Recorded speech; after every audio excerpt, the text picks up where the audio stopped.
welcome to Edison Open House Future Transport 2021. Now in this session, we're showcasing Canoo.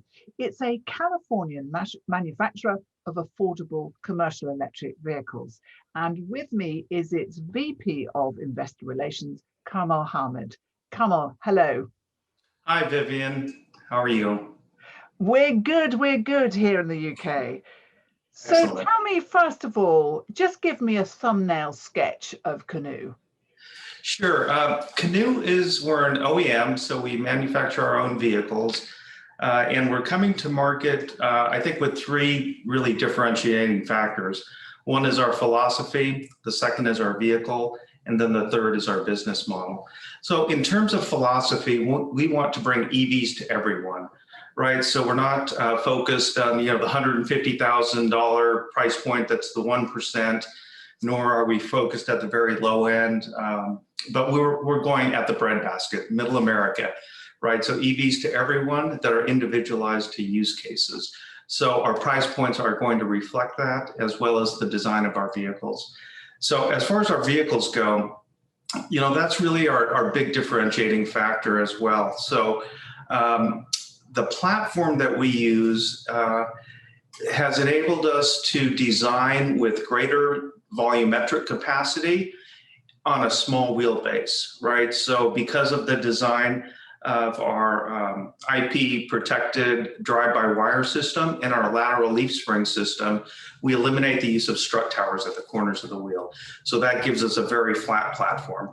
And then the drive-by-wire allows us to go very cab forward with the steering wheel. So again, creating more space. So if you look at a competing vehicle that's a class 1 delivery vehicle, they may have around 170, 180 cubic feet of capacity. We've got 230, right? So considerably more. All of our technology in the skateboard is proprietary, from the motor, the battery management system, thermal management system, the ECUs, all of that is in the skateboard. And so the skateboard actually is fully self-contained. You can drive the skateboard. So that's about, call it 2/3 roughly of the engineering lift of a vehicle.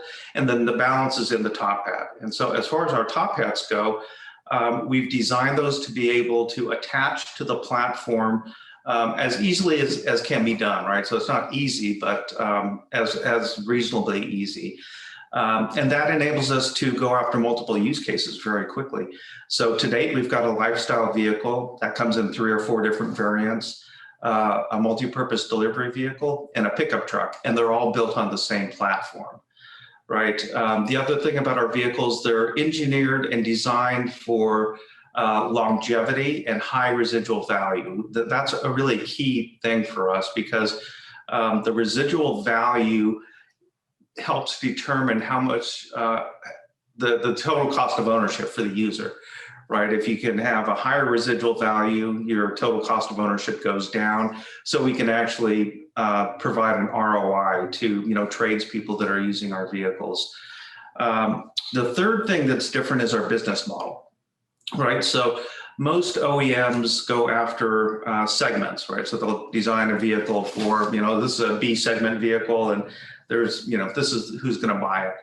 And you're really limited in that way to the demographics that you designed it for, right? And so with us, we're going after use cases, right? So lifestyle vehicle, delivery vehicle, multi-purpose delivery vehicle, as well as the pickup truck, right? And there we can design more variants as well. And so that opens up our total addressable market. So, we have a broader market. Another distinguishing factor of our business model is that we're going deep through the customers. So we want to generate value and revenue for the first customer, the second customer, the third, and the fourth, right? There's a lot of revenue opportunity and profit opportunity in that entire ownership chain, right? So let's say the vehicle is sold then the first owner used it as a delivery vehicle. The next owner wants to use it as a food truck. Because of the modular design, we can upfit, retrofit that vehicle for a new use case. And because it's designed for longevity and high residual value, it's very robust. That enables it to be used over multiple use cases. So we see ourselves as a productivity company, but those are the key differences. So it's our philosophy, it's our vehicle, and our business model. Kamal, you mentioned steer-by-wire there. What exactly do you mean by that? I mean, give us the full gory engineering detail, because I think people would be really interested. Yeah, sure. And again, it goes back to our depth of strength in engineering, right? So in a traditional vehicle, you've got a steering wheel that's physically connected to a steering column that's physically connected to a steering rack, right? And that dictates the use of that space because you can't get rid of those items. And that was designed by Henry Ford. It belongs in the Smithsonian. So with drive-by-wire, we're using electronic impulses to control the movement of the wheels, right? So that means a couple of things. It frees up a ton of space. It reduces quite dramatically the number of parts that are involved. With the traditional car where that steering wheel is, dictates the layout of the dashboard and how it dictates so many design elements that now are no longer a factor for us. So we can have the steering wheel in the front, the middle, the back, wherever. So it's a parts reduction. It gives us the ability to tune the steering for a particular vehicle.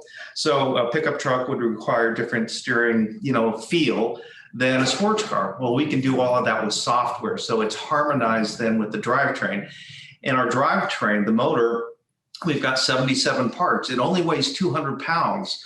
Right. So in terms of ease of maintenance, and you don't need a heavy lift to move the motor. You need two guys, right?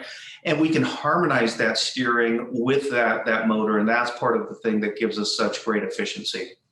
And are you alone in the field in doing this kind of technology? Absolutely. We are the first to market with drive-by-wire, something we're really proud of, and we think will be a trendsetter there. There's a few companies that are doing brake-by-wire. We also do brake-by-wire as well. But some of our roots are in the aviation space in a certain way. And so in aviation, fly-by-wire has been around for a while now. So it's time for the auto to be reimagined. Let's use technology and design to reimagine the vehicle to have an EV for everybody.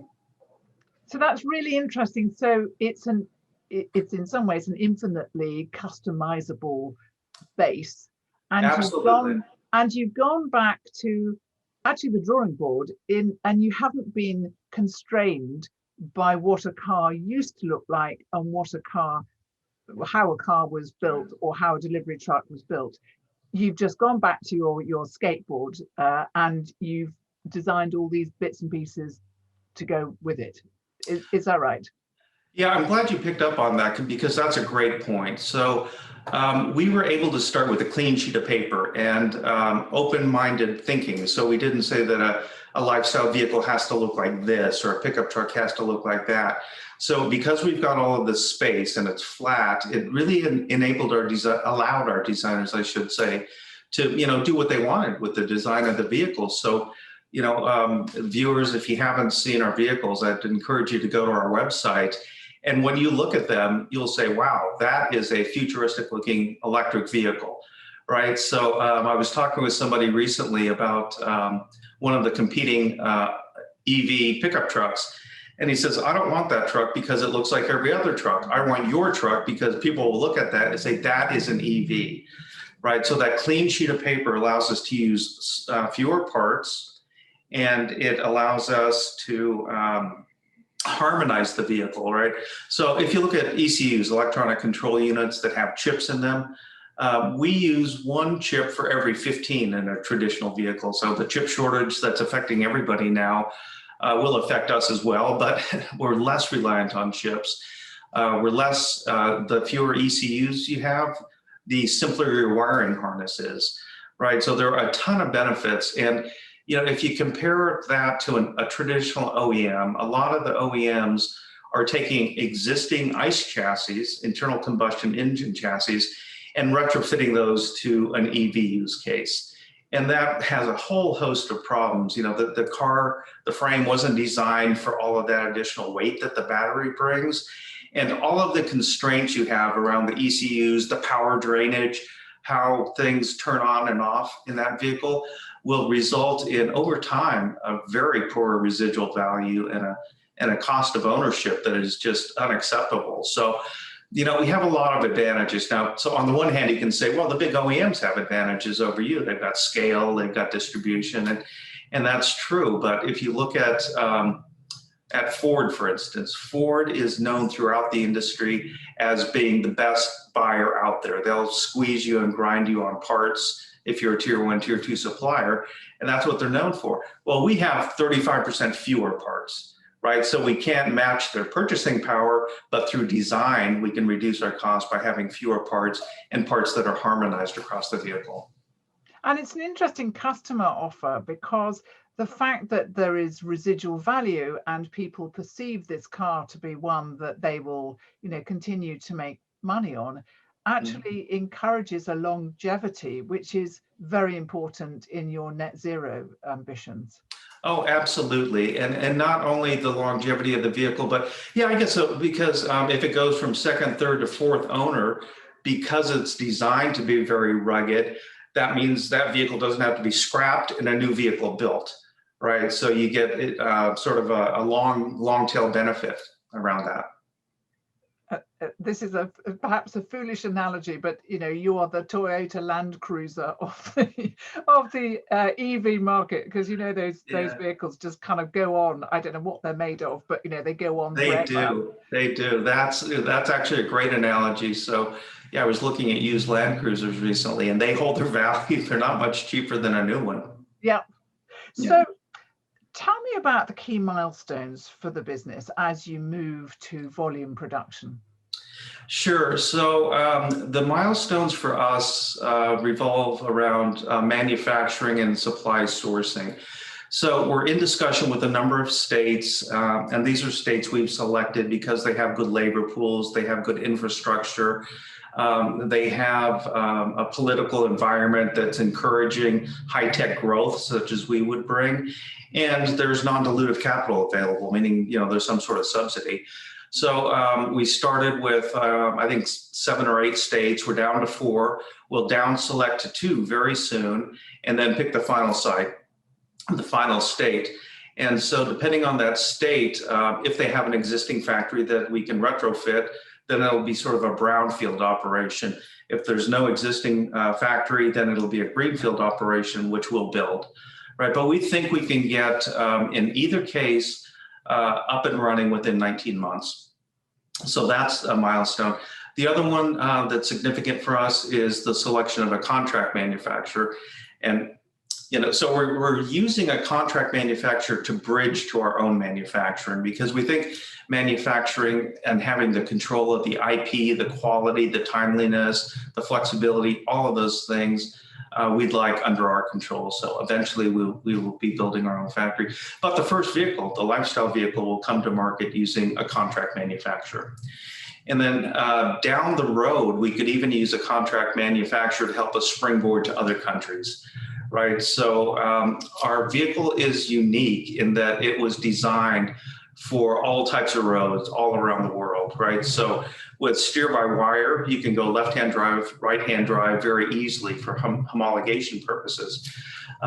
It's got a very small wheelbase. It's very nimble. So we think it's going to do great in the UK, for instance. We think it's going to do great in continental Europe and in South America. So if we have a contract manufacturer that's got facilities in these places, for instance, we might manufacture our own skateboard at our facility, drop that into another country where they're manufacturing top hats for that particular country, for the use cases in that country. So that's another milestone. Beyond that, I think it's naming a battery supplier and building out our supply chain for the components of the vehicle. And we're, I want to say 80% sourced on the components for the lifestyle vehicle. So we're getting to that. Those are, I would say, the nearer term milestones over the next, call it, year to 18 months. Progress through Gamma is the real measure, right? So we started with a prototype, went to beta. Beta vehicles now have over 600,000 miles of testing and validation on them. And now we're in Gamma build stage. So when you complete Gamma, when you're done with that, the vehicle is 97 to 98% complete as it's going to be manufactured. So we're into Gamma. I think we're going to produce about 150 vehicles in that Gamma phase between now and the middle of next year. So just continued progress on doing that is important for investors to monitor. When we complete Gamma, that's when we'll do our final crash testing. So far, all the crash testing we've done indicates we're on track for a 5-star crash rating. And that was done on the skateboard, which contains a lot of the structural components that determine crash ratings. But when we complete Gamma, we'll complete the certification and crash rating process as well. So a really, really exciting time for you. This landscape at the moment with electric vehicles recalls a time perhaps in the 1930s when there were a host of small companies selling cars and making cars. And we're in a rather similar situation now. We've got a large number of EV startups, and of course we've got the existing big automotive businesses as well. So what's going to mark out, what's going to be the critical success factors amongst that kind of jostling pack of different players in this market? Let me just back up for a little bit of color. So we came to market via SPAC process, right? So the SPAC raised capital, we merged with them and de-SPAC. And we think that democratizes access to capital and really encourages innovation. So you're combining elements of venture capital, private equity, and public equity in one entity. So we think that the whole SPAC movement is great for innovation. That also means that companies come to market a little bit less mature than they might otherwise, right? So we're classified as an emerging growth company. So as far as what's going to differentiate us, we think it's the clean sheet design, both in the physical design and how the vehicles look themselves. We're designing them for complete flexibility, adaptability, customization, and we're targeting that middle market, EV for everybody, right? So there are a lot of the EVs that are out there, the startup EVs, are somewhere else in the market. They're very high end or higher price points than we are. We want to penetrate the market, right? I think over time, our design will lead to manufacturing efficiencies that allow us to be very flexible on a global scale, right? So our CEO, Tony, who unfortunately couldn't be here today, in the last public company, we took that company from 34 countries to 93 countries, right? So we understand that landscape. We understand currency arbitrage. We understand labor arbitrage. We understand how to do business in a lot of different countries. And those are all going to be just huge factors for us.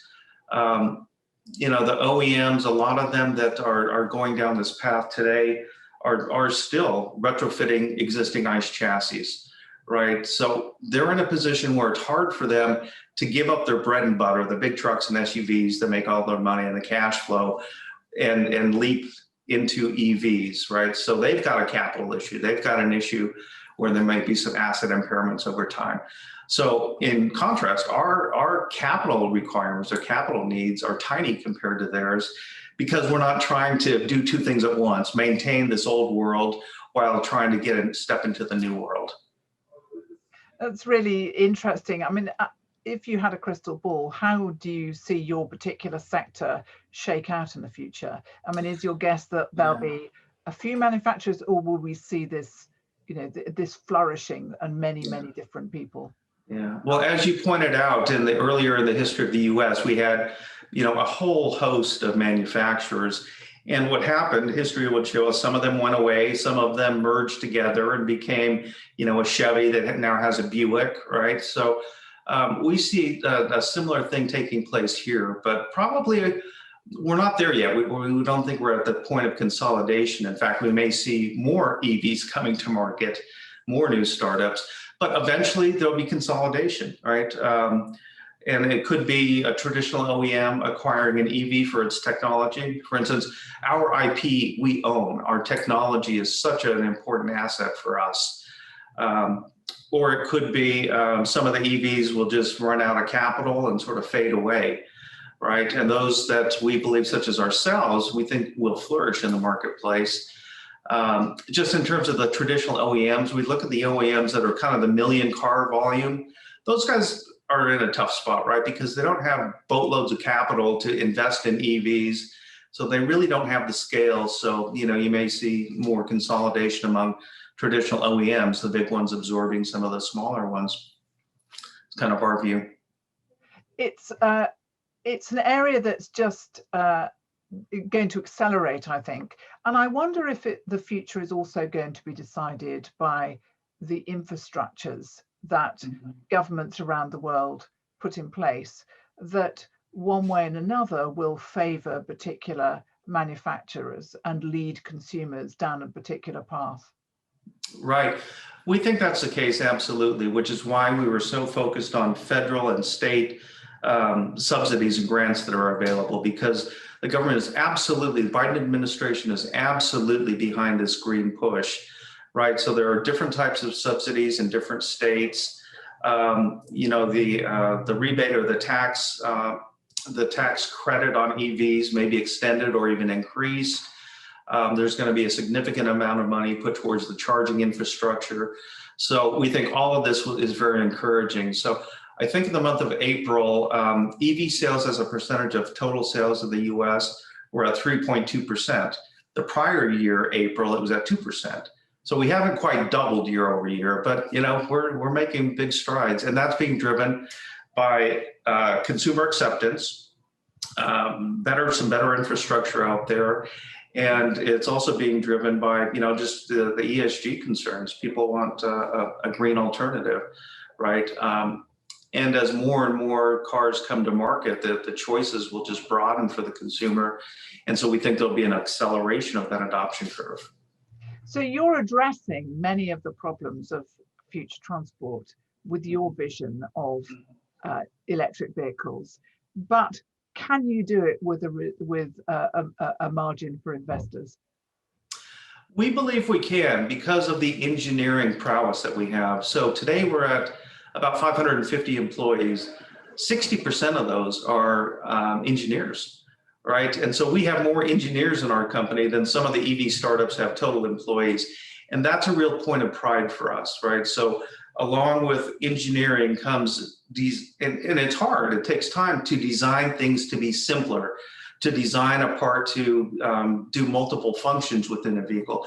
So you end up with a better vehicle with fewer parts, less complications, less breakdowns, and that all comes through engineering. So for us, that's a big key to it. You're speaking to the converted here. The engineering is our future, and I have many engineers tell me that all the time. So I wanted to finish by asking you what your vision of the future of transport is. It's something that we've asked all the companies that we've interviewed. But is it a mix of vehicles? Is it the electric versions of the old system? Is it much more shared ownership? How do you see the future? Yeah, so we see the future, again, our mission is to bring EVs to everyone. So we will see increased adoption in the middle market, right? The breadbasket of America, because right now it's kind of at the coasts, right? It's guys that might have a Tesla, for instance, as a second or third vehicle that he only drives at 100 miles a month, maybe, right? East Coast, West Coast phenomenon. We want EVs to go to the people that are working to make a living and putting on 123 miles a day, right? So those are the people that can have a real ESG impact, because they're the ones who are putting miles on the road today. And they're often using vehicles that are 3 or 4 generations old, getting maybe 12 miles to the gallon. Those all need to be replaced by EVs. In terms of a shared ownership model, part of our go-to-market at some point is going to include a subscription of some sort. So we think that that's another path. Terrific. Kamal Hamad, thank you so much for taking the time to talk to us today. It's been so interesting. Well, thank you. And I'd like to thank Edison also for arranging this.